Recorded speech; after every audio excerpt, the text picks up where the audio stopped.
Hello everyone and welcome back to Crypto Sipto. I am your host, certified sommelier and cryptocurrency enthusiast Jeremy Cox, and today I'm here with cryptocurrency number 3 on the coin market capitalization list, XRP, part of the Ripple network. And today I'm going to be pairing that coin, that cryptocurrency, with the Federalist Cabernet Sauvignon from Lodi. This is 2016. This bottle's been staring me in the face for like a week. Benjamin Franklin's been like, are you going to open me? Are you going to open me? When are you going to drink me? And today is the day that I'm going to be drinking some Federalist Cabernet. And the biggest reason that I decided to pair the Federalist with XRP is that XRP and the Ripple network are pretty much set up for the banking system so that the banks can move money around the world faster and cheaper. And I'll get to that in a little while, but we're gonna talk wine first for a little bit. Lodi is actually a place that the grapes are fairly inexpensive, so that's a good place for big wine companies to go and actually get their grapes from. You'll find value out of Lodi. And getting back to like some stuff about Cabernet.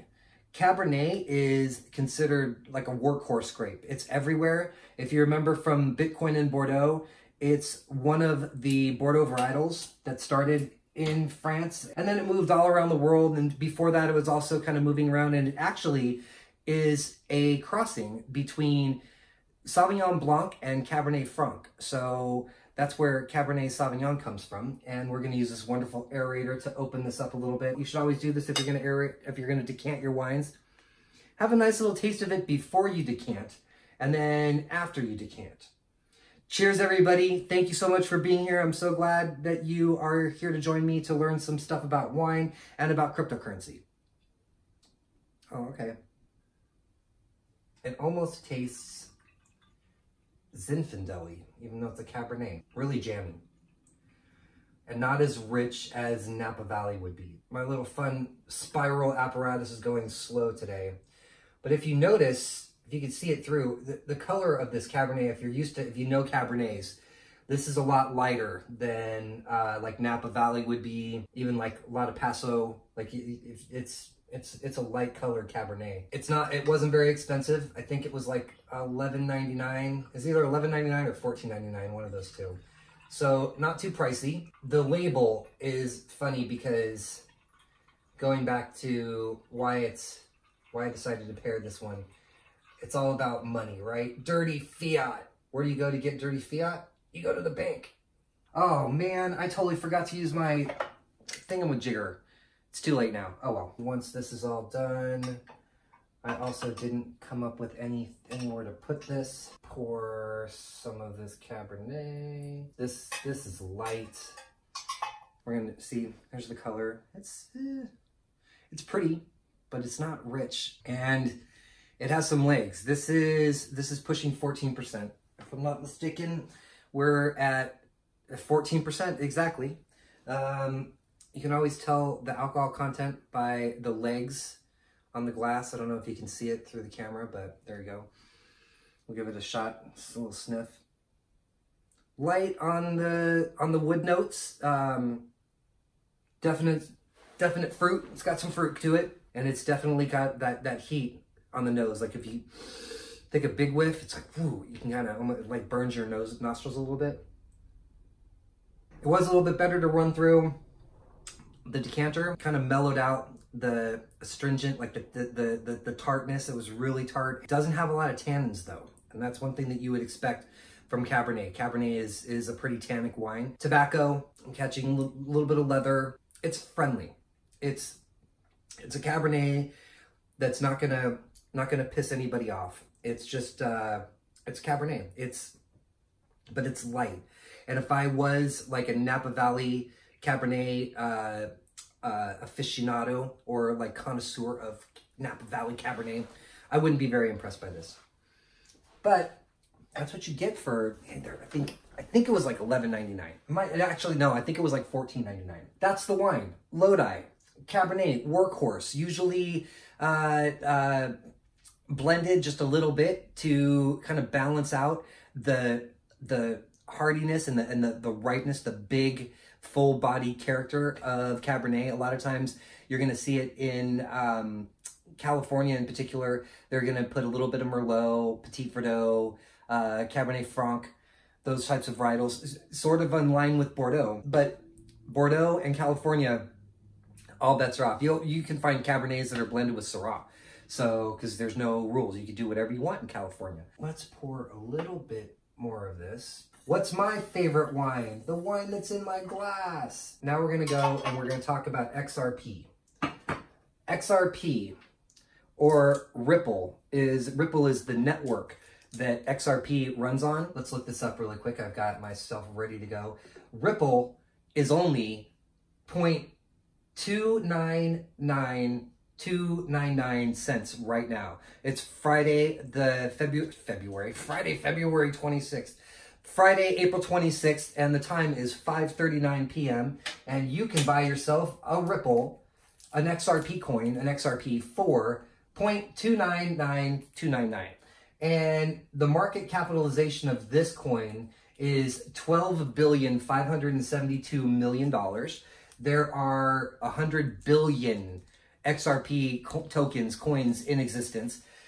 Weird part about XRP, it's all already been mined. So if you're new to all of this and you don't really understand mining is basically creating coins as you solve these mathematical equations to validate the transactions on the ledger. In Ripple land, it's already been done, and it runs a lot differently than Bitcoin per se. The company Ripple Network actually kind of releases a certain amount of coins every month. I want to say it's 150 million or something like that. Don't quote me on it. I should have looked it up a little bit more. I apologize about that. They're basically set up to be a bank coin. And if you know what a remittance fee is, if you've ever sent money overseas or down to Mexico or anything to family members, you're going through Western Union or some sort of like a currency exchange, and they're charging you like 10%, sometimes up to 20% to move that money, and it takes sometimes a day or 2 days to get there. If you have the express and you pay the extra, you can get it quicker. But with XRP, it's almost immediate. So you can do remittance or cross-border transactions fairly quickly and pretty cheap. One of the things, this is the Ripple website. You can go to XRP or ripple.com, and it's got a fun website. It goes like up and down and everything. You're basically looking, I wanted to pull this up because XRP, the payments settle in 4 seconds. Ethereum, the one that we did a couple weeks ago, it takes about 2 minutes for a payment to settle in Ethereum, and it takes about an hour for Bitcoin payments to settle. And as you get deeper, there's also transactions per second. XRP can handle 1,500 transactions per second, which is nothing like the 2 million transactions that Visa can handle. But in relationship, Ethereum does 15 transactions per second. Meanwhile, Bitcoin does 3 to 6 transactions per second.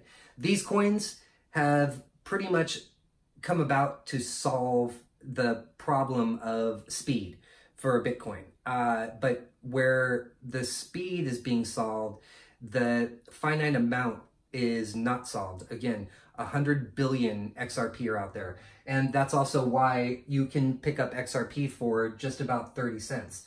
There are people that are XRP maximalists, and they think that XRP is going to go to not to the moon like Bitcoin, but is going to go back up to its highs. Its actual all-time high for XRP was sitting right around $3.20.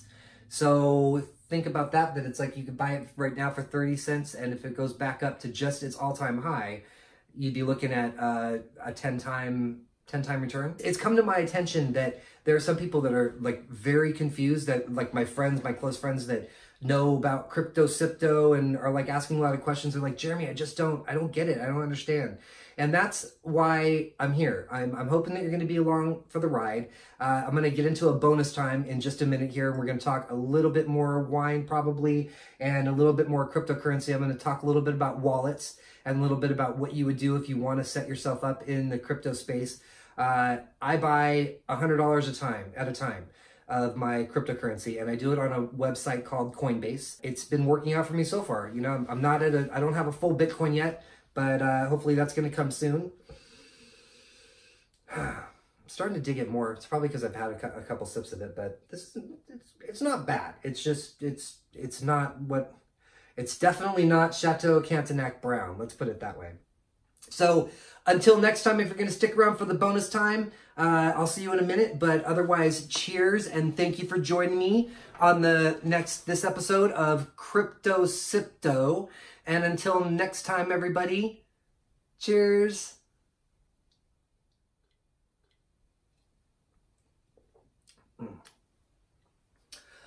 All right, everybody, we could take a breath, relax. It's time for bonus time. Here in Crypto Sipto land, I got a Blue Yeti for my birthday from my parents. Thanks, Mom and Dad. I'm gonna try my hand at podcasting. It's gonna happen hopefully this week or next week. I've got some testing to do, and I got to figure out the right like platform program to do my podcasting on. But that microphone is supposed to make me sound like I'm on the radio, which would be really fun because it'd be like, welcome to Crypto Sipto. I am your host. I don't know. But, so I don't think there were any comments on the last video, and, I'm here to answer any questions for you. Meanwhile, speaking of which, wallets. So if you are going to be getting into cryptocurrency, I highly recommend that you watch a YouTuber. Her name is Crypto Casey. She doesn't put anything out anymore, but she has a really awesome beginners video on how to get into cryptocurrency. And it's about, I think it's like 18 minutes long, but there's like 10 steps. I followed all of her steps except for one, but I'm not going to tell you which one that is. And I pretty much set myself up to be pretty anonymous with my cryptocurrency transactions and everything else, because you don't want anybody knowing your private key or how much you have, none of that, because it's like the more you have, the more people want to take from you or something like that. So I set up a wallet, and you can get wallets pretty much anywhere online. Just look up cryptocurrency wallet. They have to be matching the cryptocurrency that you're going to be purchasing. So if you're going to be buying Bitcoin, you got to make sure you have a Bitcoin wallet. If you're going to buy Ethereum, you got to make sure you have an Ethereum wallet. Some wallets are cross-platform. There's a really fun one that I've downloaded, but I haven't put anything into, called Monarch. The Monarch wallet, it's an app that you can put on your phone, and you can put multiple cryptocurrencies in there, and they actually pay you interest for what you're holding in your Monarch wallet, which is kind of fun. Hello, shout out Crypto Beatles. And so you have that, and going back to like my purchases. So I purchase $100 at a time, and my wife is set limits as far as like how much money I can afford to put in there. Going back, before I say another word, I'm not giving you financial advice. I'm not giving you drinking advice. I'm just talking cryptocurrency and wine with you, you know.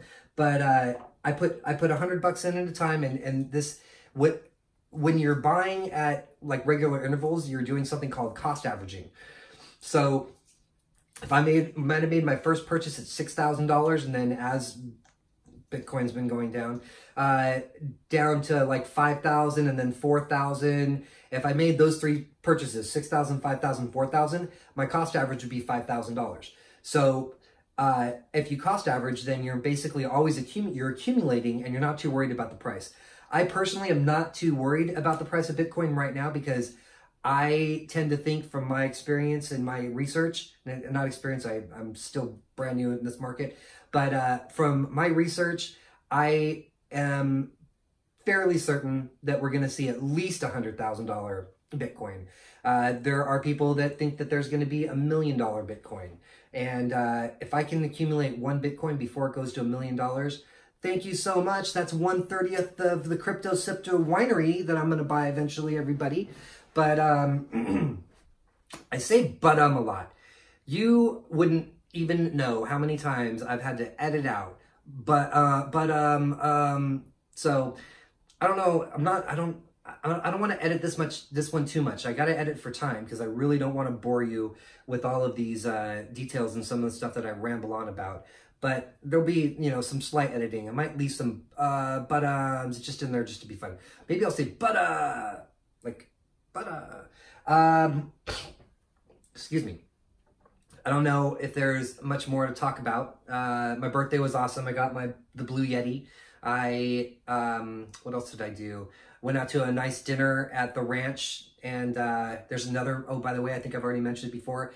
I got waited on by one of the hosts of Wine for Sophisticated Homies, and we had a nice little chat, and I had a nice steak for dinner at the ranch over in, wait, am I supposed to say that?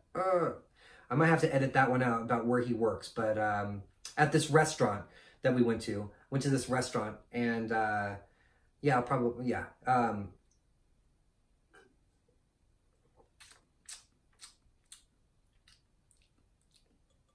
It's too light. It's okay. And again, not offensive, but just doesn't taste like Cabernet. I was saying earlier too, in the first sip, it almost kind of tasted Zinfandel-y. And this kind of has like these Zinfandel-esque notes to them. Maybe they grow this Cabernet right next to Zinfandel in Lodi. Zinfandel's a big grape in Lodi.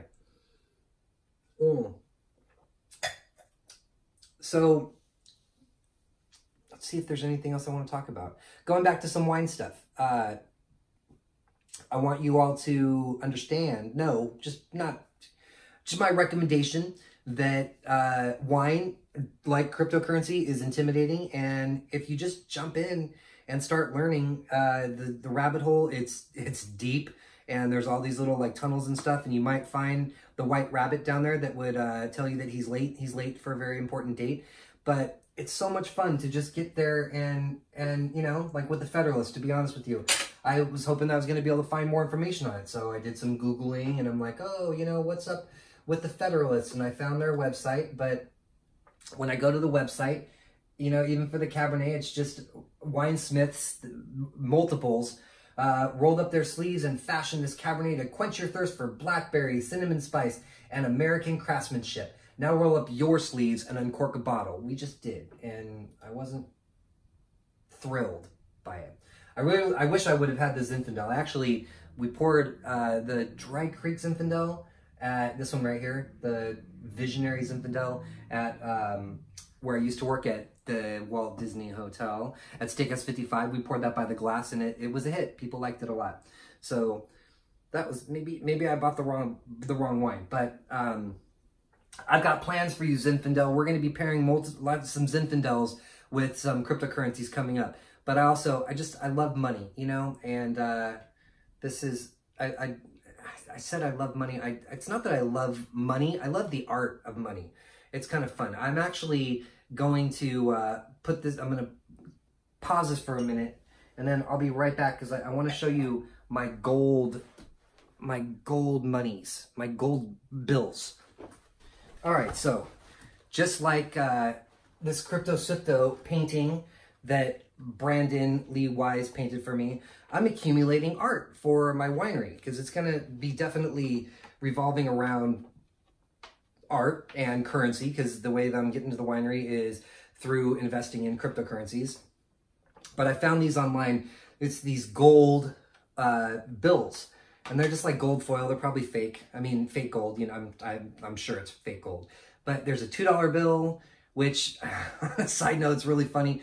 If you go around and you try to use $2 bills in places that young kids are working in, they very well might think that this is a fake bill, because very few people that are young even know what a $2 bill is. So that's kind of fun. And then we've got the dollar bills. I got a couple of these dollar bills. Here's another twofer. I like the back of this one. This one's got a fun backing. $2 bill. Then we got some 5s and some 10s and a 20. And it's all about the Benjamins. Hey, that guy looks familiar, doesn't he? there's the back of that one. And then, just in case, I'm going to try to pass this one all around someday. The $1,000 bill. The $1,000 bill. Yes, not for real, but just for fun. So yeah, just kind of showing off my golden fiat. You want some money? All right, that's about it. I think that I am done for this episode of Crypto Sipto. Thank you for joining. Please, if you have any questions, I'd be happy to answer them. If you like, definitely check out some XRP stuff. It's very interesting coin. It's very different. And if you set yourself up, you could buy XRP for 30 cents. So for 30 bucks, you could get 100 XRP. I'm not going to tell you how much I have, but I've got XRP. So until next time, everybody, thank you for sticking around for bonus time. And I'll see you next time in Crypto Sipto land. Cheers.